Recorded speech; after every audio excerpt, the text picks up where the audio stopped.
They are destroying the planet by transforming us and Mother Earth into merchandise. And that's why there is war in Colombia. Witness Radio. Colombia has been the site of low-intensity conflict for over half a century, with guerrilla groups and successive governments fighting over control of the country's lucrative cocaine market. And as paramilitary forces, trained and armed at the behest of international oil, mining, energy, and agricultural concerns, have routinely flouted without any accountability the terms of the government's fragile 2016 peace agreement with the Revolutionary Armed Forces of Colombia, FARC.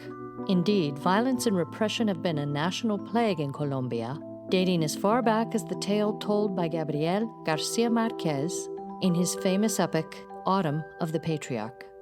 But a post-pandemic tax hike aimed at the middle class and poor couldn't keep Colombians out of the streets this summer, when a peaceful protest resembling a street party erupted nationwide, with the southwest city of Cali, population 2.2 million, at the epicenter.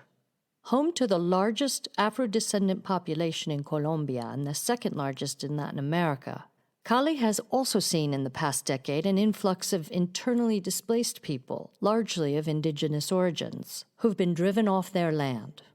Here, where racism and brutal police repression have long taken a toll, what started as a protest against the tax reform turned into a vocal critique of President Ivan Duque's mismanagement of the country during the pandemic, which has exacerbated unemployment, resulting in widespread hunger. His wish to raise prices on household products like milk, eggs, and meat, as well as gasoline and utilities, which citizens, unions, and moderate politicians alike concur would most hurt the most vulnerable, typified how removed Duque is from the people he is meant to govern.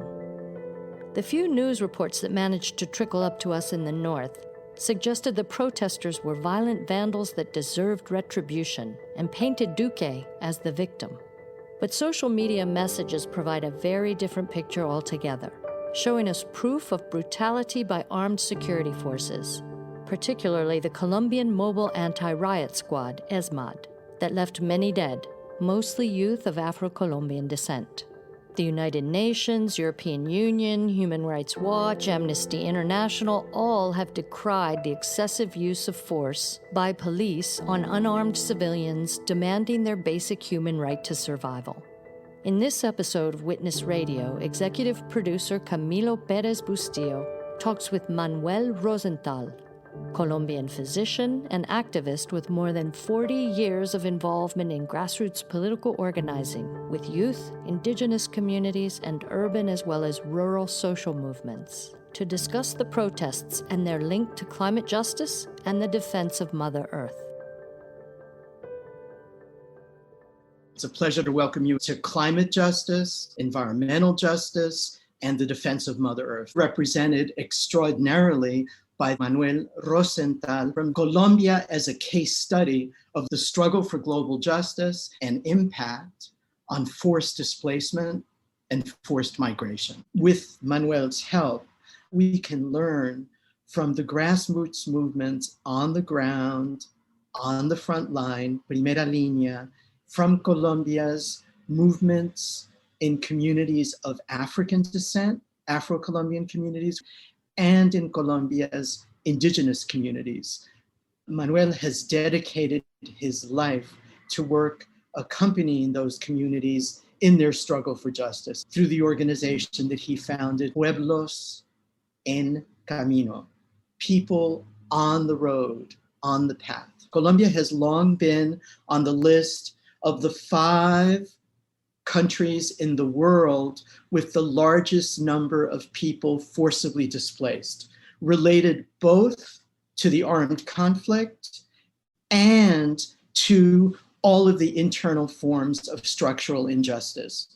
And they continue to affect the most disempowered sectors. In the case of Colombia, this is Afro-Colombian communities and indigenous communities. Remembering an extraordinary rapper, activist named Junior Jane, who was gunned down in Cali as part of the ongoing war against human rights defenders and defenders of Mother Earth. I'd like to introduce Manuel Rozental, nuestro hermano, from Pueblos and Camino in Colombia. Thank you, Manuel. We're so honored to have you, Manuel, mi hermano. If you can give us a sense of how things are in Colombia. I know it's a very difficult situation.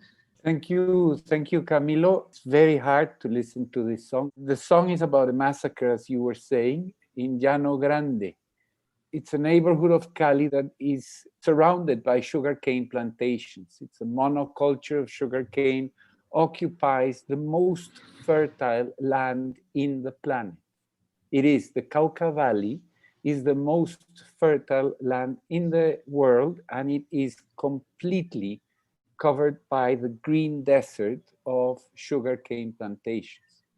Well, these kids just went out there in August. In August is the month to fly kites. Every August, rich, poor, it didn't matter who, we went out to raise kites. So did these kids in Llano Grande. These were children of impoverished Afro-Colombian families, at least 60% Afro-Colombian population. But that 60% is actually treated as a minority.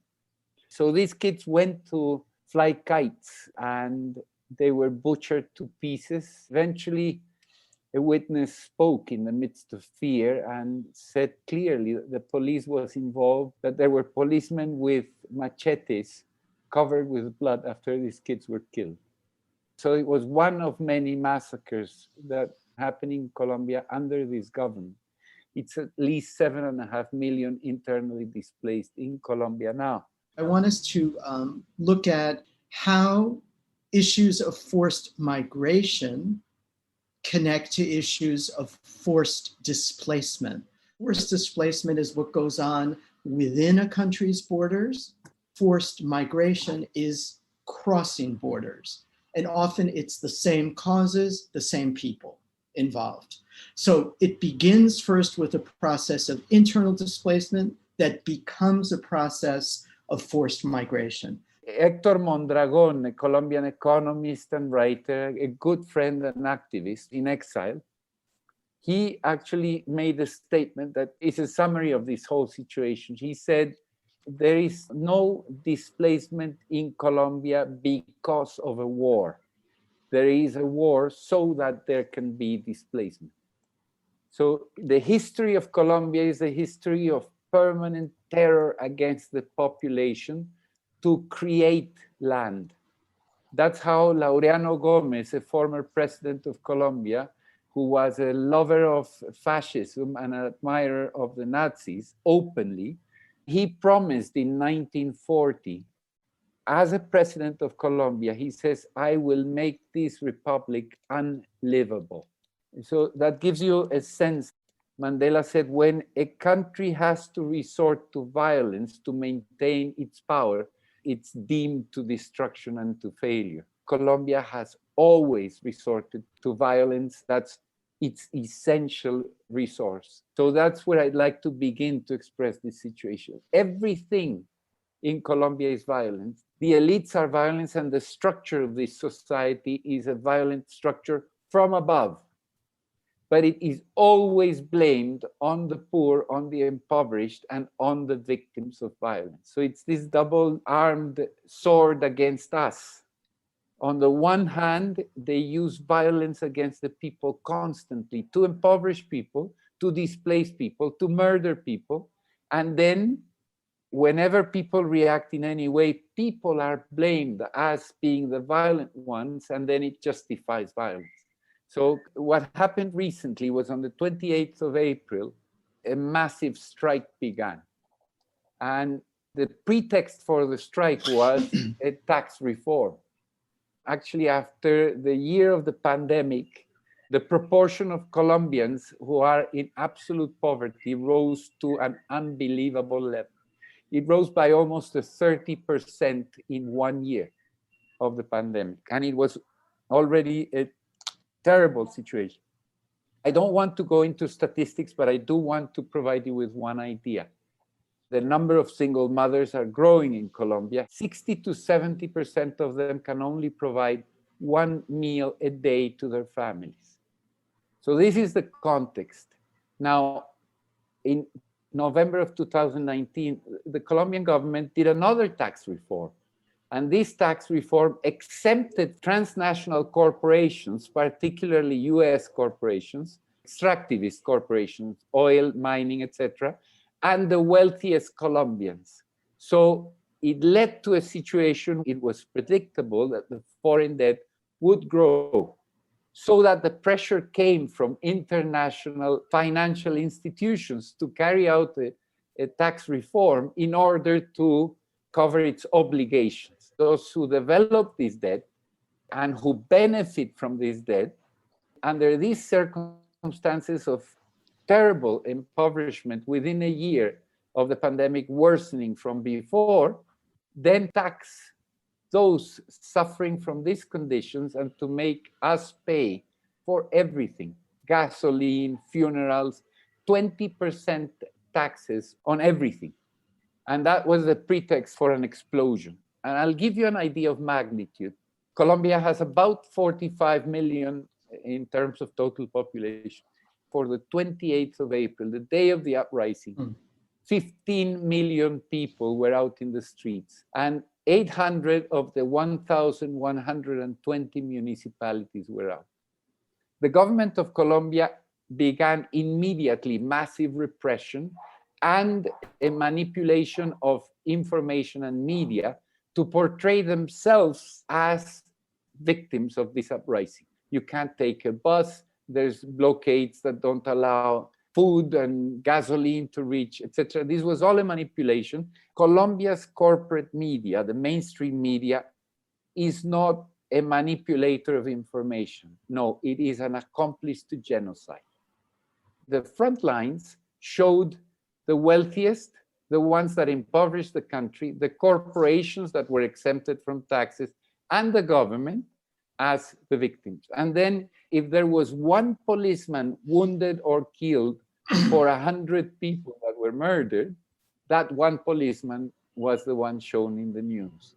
But the tax reform was removed by the government, and the Minister of Finance was also removed. And then other reforms that were coming were also removed, like a health reform. Yet we haven't stopped. We're still in the streets. Why? And the answer is, we're fed up with this regime and we have nothing to lose. Millions of mostly youth, men and women, mostly Afro-Colombian, but not only, and indigenous, we call them desechables, disposable. That's the name that is used for them. So these people love soccer. That's the only joy they have. So they join teams and they become the groups that accompany the big soccer teams in the country. There are millions. And those millions came out during this strike and they were in the front line. And for the first time, they are respected by every one of us. We acknowledge them. We feel for them and we see them chanting to the government and the politicians, "You do not represent us. No nos representa." And they chant as well with all of us, "The bullets that you've shot against us will go back to you." Now, I want to put this briefly into perspective. Colombia produces 92% of global cocaine. 60% or less of it now goes to the US, where a pound of cocaine was sold last year for $20,000. More than 40% goes to Europe, the Middle East, and Australia. In Europe, it's sold for $45,000 a pound.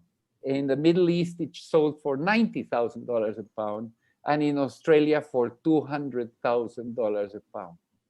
In other words, most of the money from cocaine flows into Colombia. It's a huge market. It's an enormous amount of money. And the problem is not the coca producer in the fields. The problem is not the cartels in the fields. The problem is this is global capitalism. This is a massive amount of money that cannot be hidden, that flows up north through Colombia, and that within Colombia has established a new elite above and beyond the previous racist elite.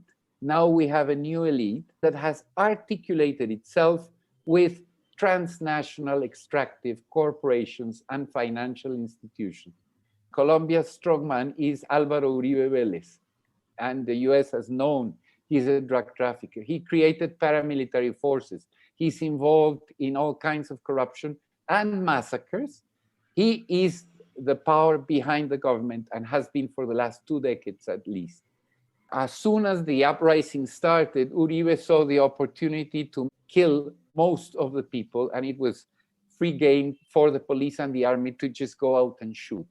So the government's reaction to a legitimate strike from despair against an illegitimate government was to shoot. The police was captured in images everywhere in the country, murdering people. The reaction was to portray themselves as victims and defenders of a legitimate regime. On the other hand, what we saw in the streets, what we see in the streets is a party. I don't know if anyone has read one of Garcia Marquez's books, The Autumn of the Patriarch. That book is a summary of what Colombia is. But in the end, the patriarch dies and the time of eternity ends. And so people finally can enjoy the party that they have enjoyed regardless of the patriarch being in power without realizing that he's gone. I bring that image forward because if you were with us in Colombia, that's what you see. Every day, 20, 30 new songs came out. The walls of this country are painted in colors expressing our feelings, our fears, our hopes, our commitment to freedom. This has been a party, a massive party. Where it hasn't been a party is when the dogs are unleashed. The Colombian armed forces and police, together with paramilitary forces killing. So just a couple of thoughts more to provide the image. There isn't a healthcare system in Colombia. I was Deputy Minister of Health when this system was created. And I know the principle was to transfer savings of Colombian population and public funds into private financial institutions for profit and investment. And so these institutions deny the provision of healthcare because that would mean spending the funds they have. Injustice in every component. The third most unequal country in the world. During the repression of this strike, the Colombian government sent Marta Lucía Ramirez, the vice president of Colombia, as the foreign affairs minister to the US to visit President Biden. She didn't see him, but she saw the Secretary of State. And the US Secretary of State provided financial support, further financial support to the Colombian murderous police. So I will just use the phrase that Obama used in your 2008 crisis, too big to fall. That's exactly what Colombia's genocidal fascist regime is for the US. Its interests and its profit is such that it's too big to fall and it's on our expense. Thank you so much. I wanted to ask you, your work with the indigenous movements in Colombia through Pueblos and Camino, climate justice and defense of Mother Earth, what does that mean? That's the essence of the confrontation between the indigenous communities and this regime. And the essence of the struggle is to not allow militarization to go back to the territories and become weavers of territories and between territories. And we know we have no future without this. So that is the essence of this whole struggle. Now, the indigenous peoples, during this struggle again, the indigenous guard that isn't paid, these kids that were putting their bodies against the policemen and so on, asked them in Cali, why don't you feel fear? And they said, because we love Mother Earth and it has to be free. We will only be free when Mother Earth is free. When you realize that, you lose your fear as well. Thank you, Manuel. But also the broader question, which is about your vision of collective autonomous communities and your critique of the nation state. If you can just share those connections. To images of specific situations that speak for themselves. Minga is a collective action. It's an ancestral practice of indigenous peoples in the Andes. When a Minga is called, it takes precedence over anything else, everything else. So it's just a collective coming together and achieving something jointly, including weaving the community again together. It always ends up with a big meal and a party. Mingas have become, for the last 20 years, collective actions to actually address political, social, economic issues, climate issues, etc. We traveled in the early 2000s throughout the indigenous communities of Cauca, the heart of the resistance in Colombia, ancestral territory. People wanted to learn about neoliberalism because they recognized the fact that the big landowners were not the problem anymore. They couldn't see where the problem was. So neoliberalism had to be explained. This gave rise to these Mingas as national mobilizations with an agenda. Constructed, had 5 points. First, the economic model leads to the catastrophe. War and violation of human rights are a mechanism to the benefit of this model. They're not isolated. 3, the legislation has one purpose, and it is to dispossess us. So we have to begin to legislate from below, because they will always, from above, legislate to dispossess us. The entire structure, the entire regime failed. So we need to weave another one, a different one, based on the knowledge and experience of the grandmothers. And we were trying to draw this agenda when an elder that lives in Toribio, Toribio is at 2,500 meters of altitude, and he said, mango trees should not flower in Toribio, and they are flowering. So Mother Earth is telling us something. That's the death project. That's what dominates the world. Mother Earth and life is a means to an end, and the end is the accumulation of wealth. They are destroying the planet by transforming us and Mother Earth into merchandise. And that's why there is war in Colombia. So under this understanding, this principle, we realized our approach is absolutely opposite to that. Life is an end, not a means. And the economy has to be subservient to life. Otherwise, there's no future. We have life plans, they have development. That's why development cannot be mentioned in indigenous communities. There's these woven bags that indigenous women make, and these represent the women's womb. That's why you never put them on the floor. You always carry them with you. The other image I wanted to give you was the flying rivers from the Amazon, the evapotranspiration of trees that actually causes a flow of water that is much larger than the Amazon River and the rivers in the Amazon. Every day, that water goes up to the air, and then at night, when there's no evapotranspiration, the air flows around it and pumps this water to the entire South American continent. Now, what's happening today in the Amazon, during the war, delivered these territories to transnational oil corporations. And this was before the peace agreement was signed. These territories are being delivered to transnational corporations. And that forces cutting off the bush in the Colombian, Brazilian, Bolivian, Peruvian, Ecuadorian Amazon. So it's being actively destroyed.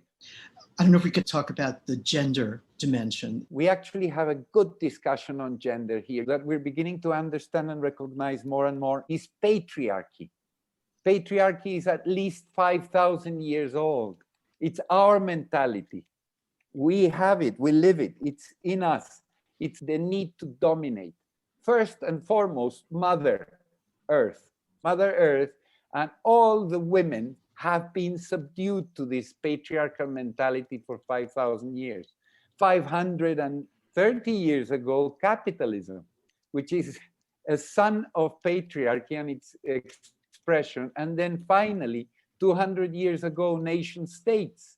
What do they mean? Nothing at all. They don't represent territories, ecosystems, cultures, nothing. They rely for the purpose of extractivism and exploitation.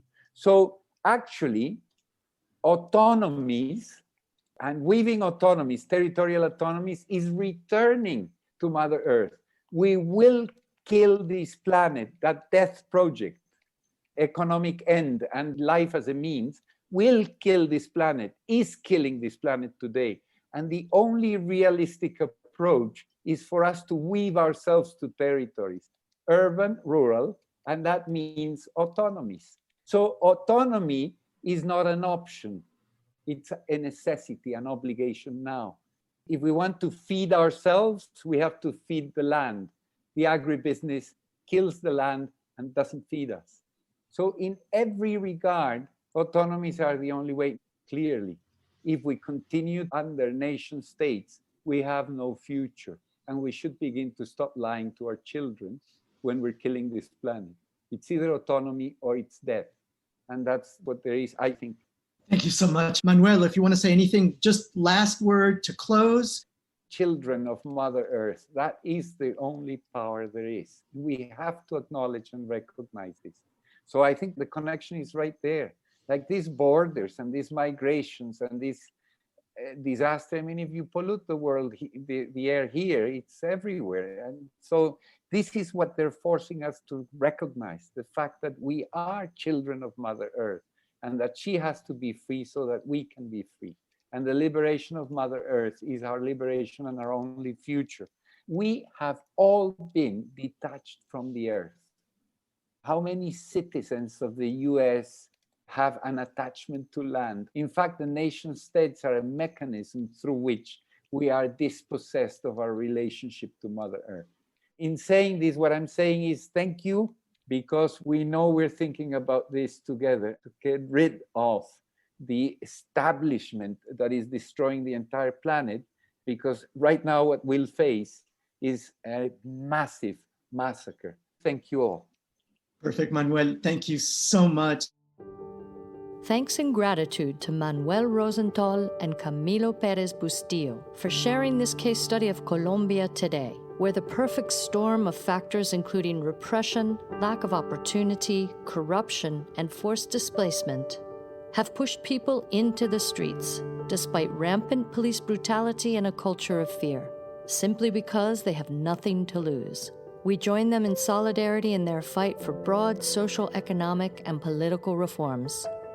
Huge thanks as well to our Patreon patrons, without whom we could not produce this show, and to you, our listeners, for joining us to consider the greatest crisis of our time, climate injustice, which is contributing to forced migration the world over and which has yet to be recognized and responded to with humanity by the world's most powerful. I'm Sarah Towell, host and director of Witness Radio, where we aim to discuss all the issues plaguing the U.S. immigration system today. This is why we witness. Subscribe, rate, and review Witness Radio on Apple, Spotify, or wherever you get your podcasts. And please consider becoming a patron of Witness Radio if you haven't already. You can join our growing community at patreon.com/witnessradio. We'll see you here, there, and everywhere. Witness Radio is produced